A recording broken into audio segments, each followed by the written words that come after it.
breathe on me, oh Lord. Breathe on me, oh Lord.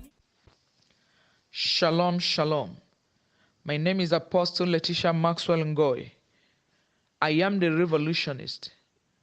I bring you greetings this morning from the throne of mercy of the Most High God with a message I title, Question to Gift Advertisers. In this message, I just want to take some people back to the scriptures.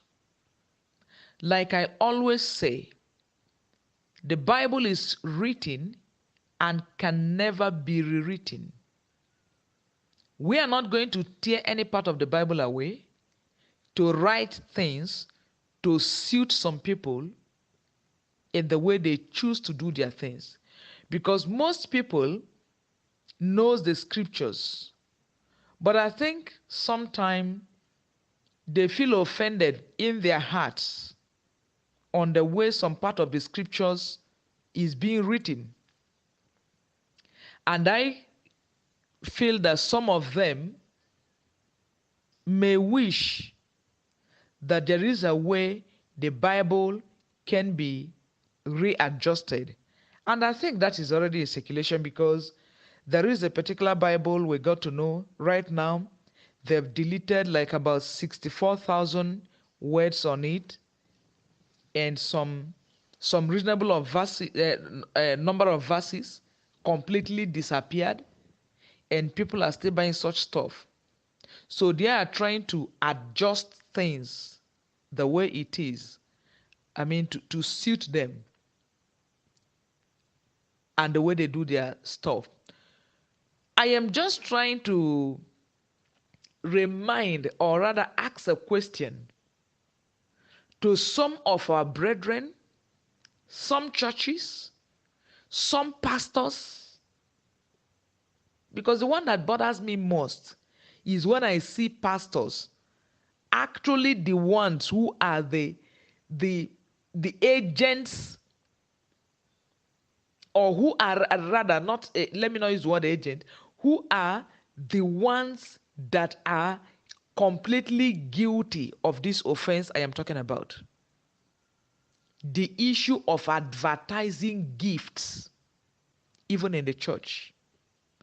People will say, okay, they want to help the needy, they want to do this, they want to, for instance, they have a widows program, they have programs for the orphans, and they are raising help for them.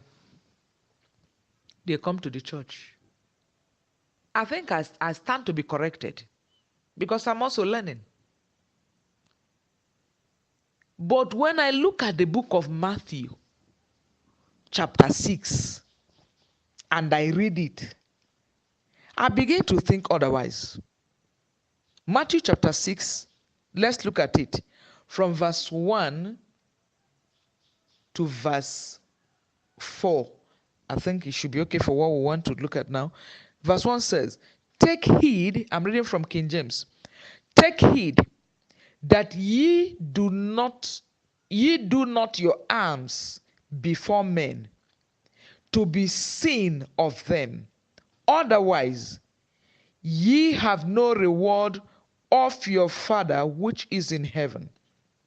Verse 2, "Therefore, when thou doest thy alms, do not sound a trumpet before thee, as the hypocrites do in the synagogues and in the streets, that they may be glorified by men. Verily I say unto you, that they have their reward.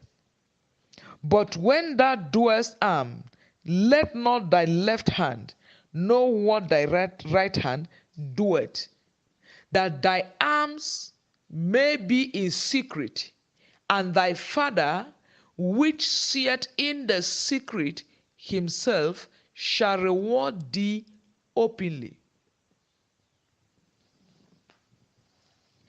I think let me also add verse 5 and 6, and it says, "And when thou prayest, thou shalt not be as the hypocrites are, For they love to pray, standing in the synagogue and in the corners of the street, that they may be seen of men.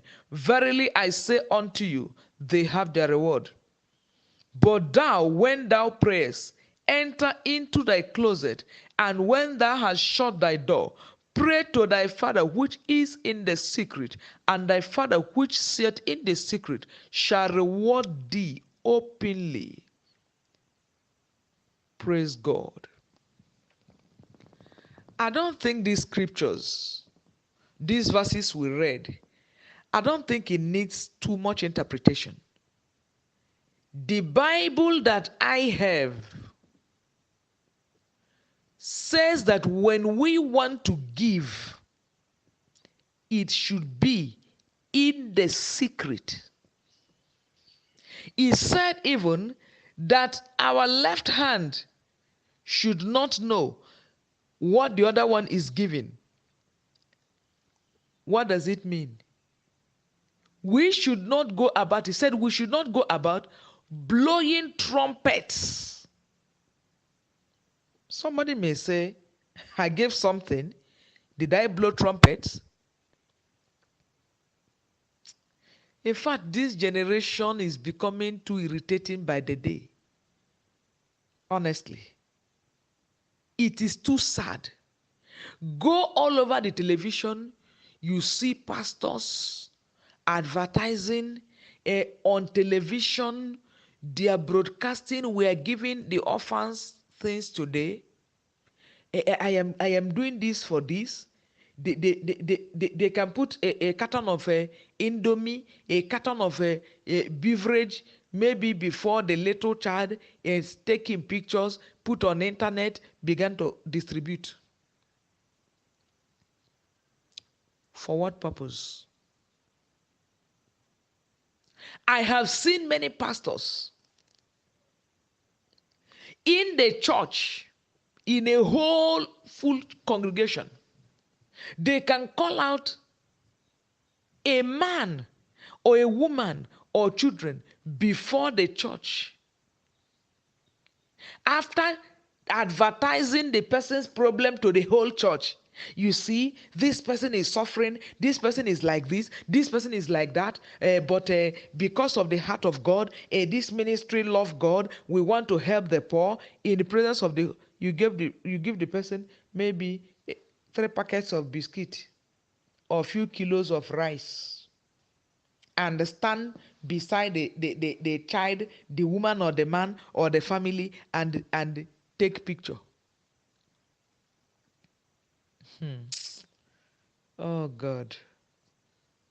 And ask some of them what they're using the pictures to do. To raise more money.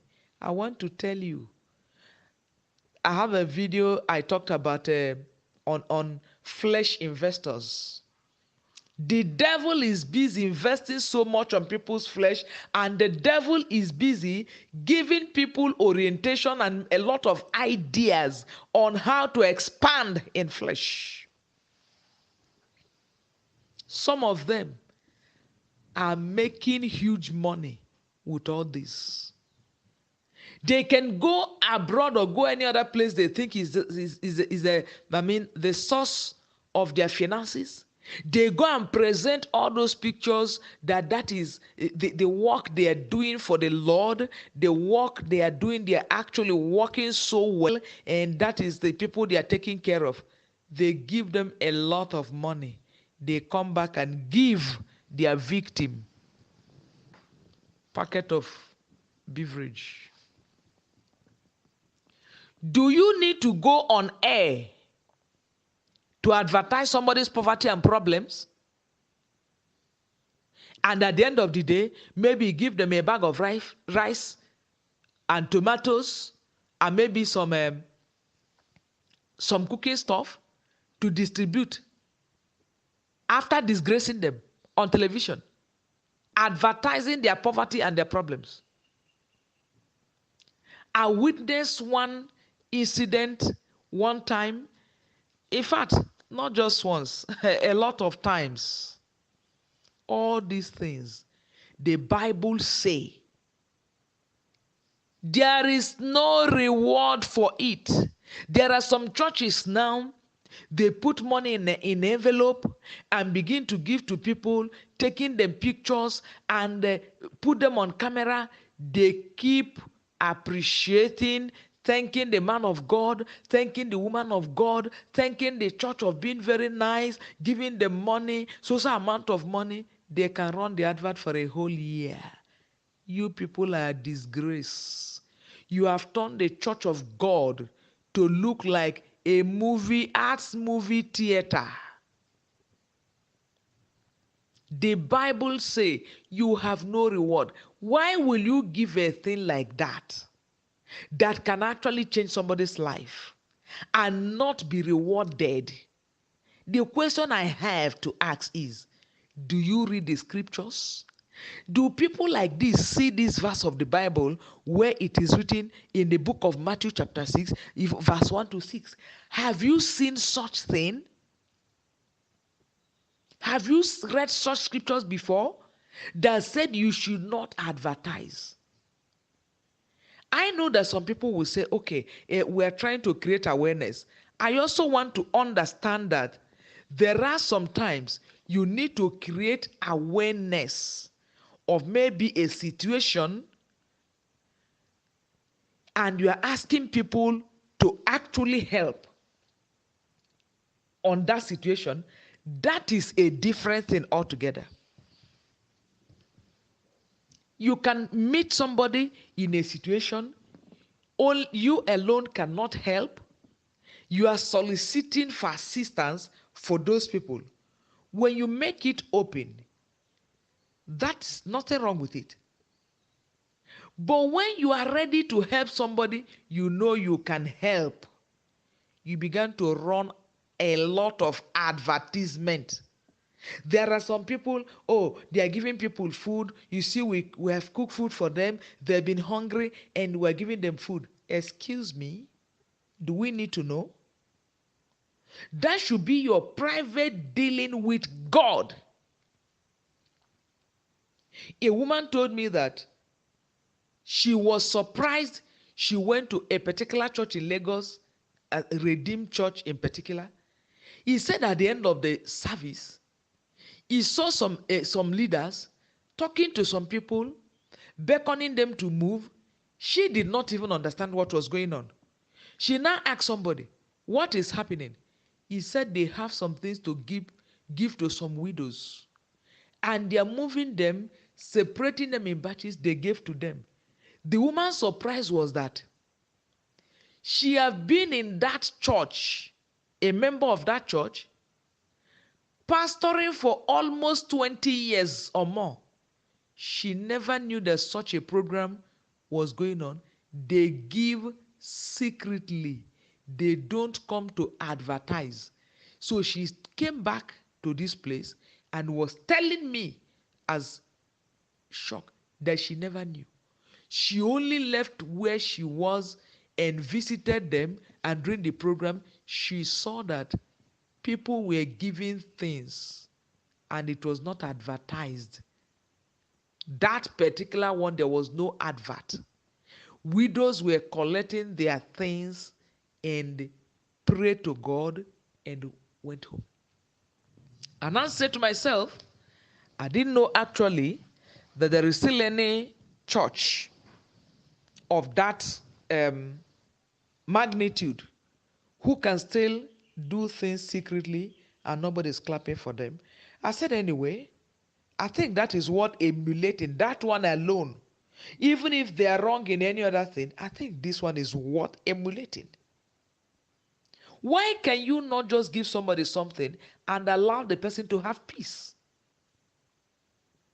When will you stop parading people's pictures, both on social media, on television, because you assisted them?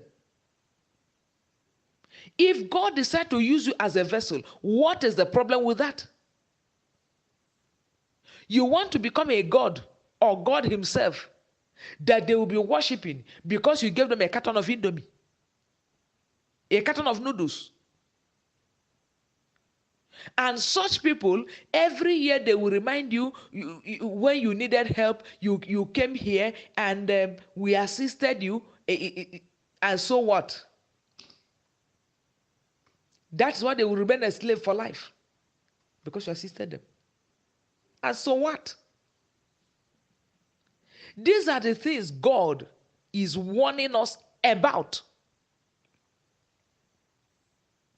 It is not a big deal. I want you to know that. It is God who put you in position to do it. Why make yourself a God? Why? A lot of people are guilty, apart even from church. You see somebody, you want to assist your neighbor. You wait until when everybody is outside.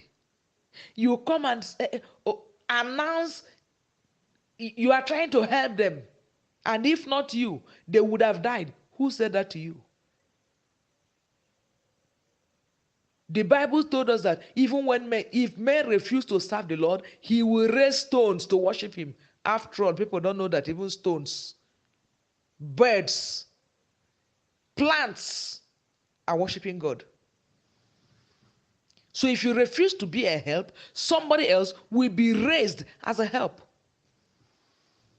You can only play God when the Almighty Father is not determined to do a thing. When he planned to do a thing and he step into an issue, everybody becomes irrelevant. He chooses a vessel.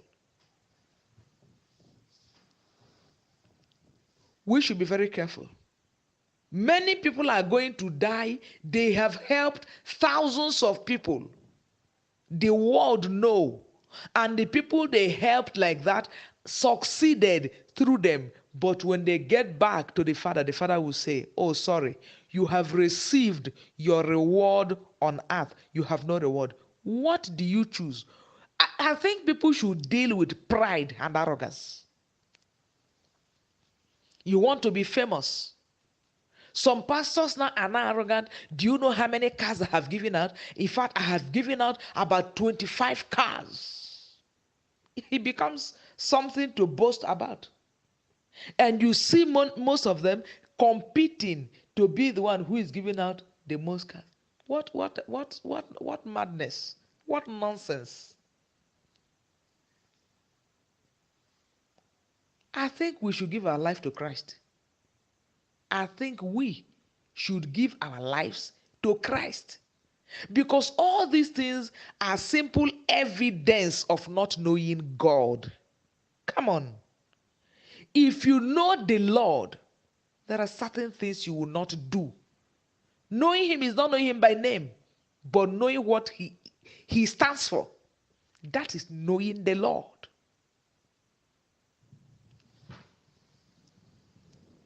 The devil have deceived people, invested in their flesh enough that they can no longer do things without blowing trumpets.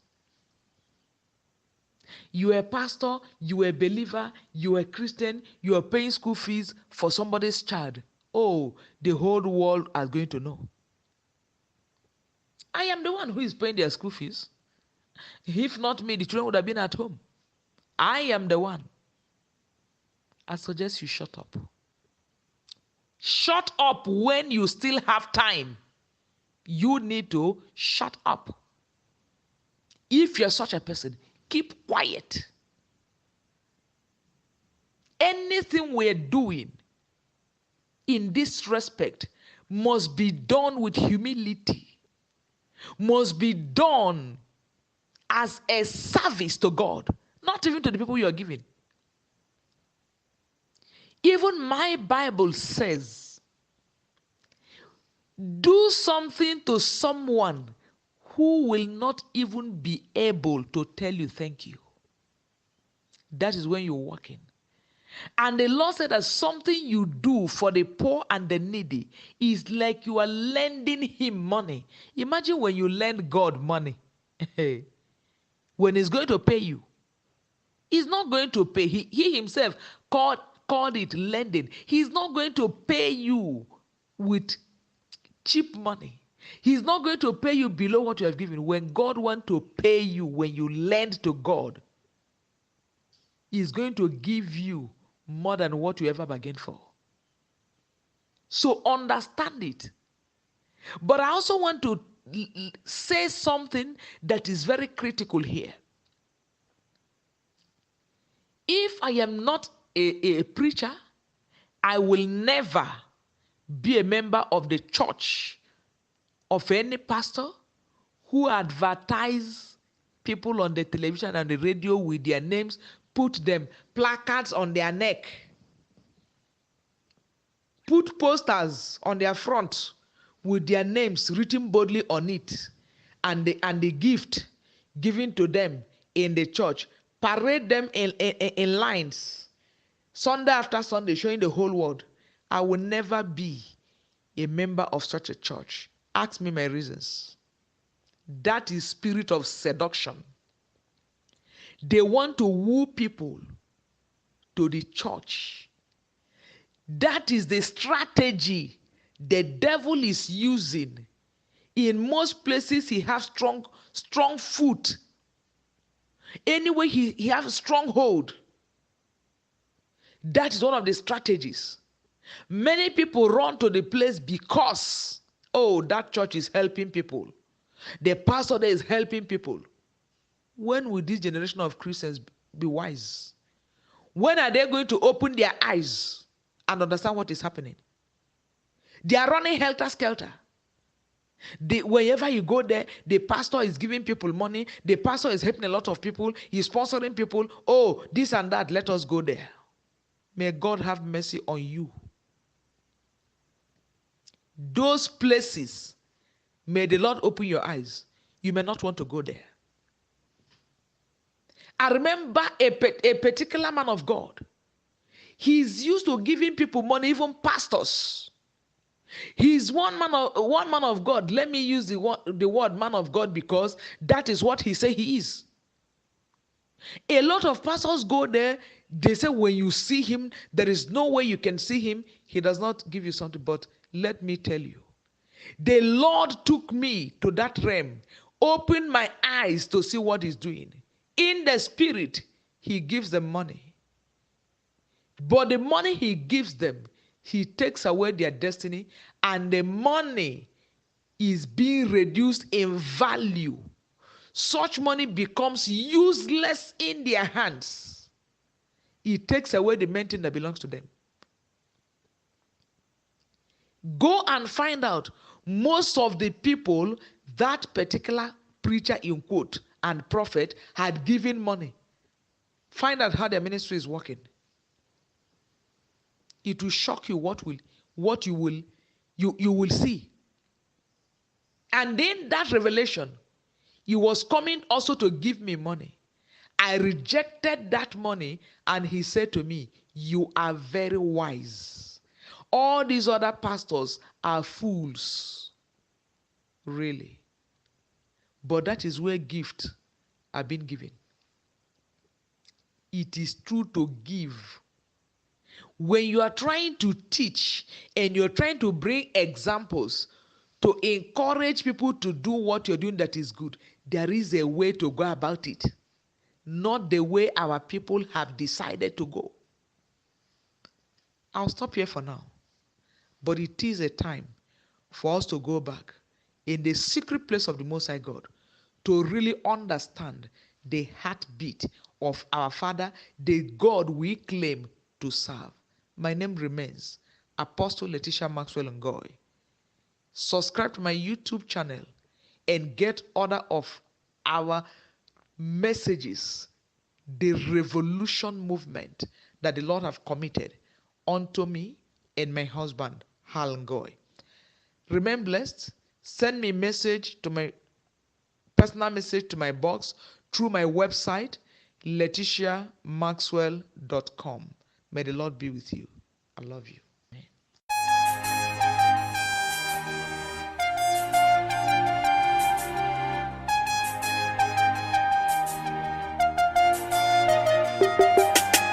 You are the Most High God, lily of the valley, shaking in glory.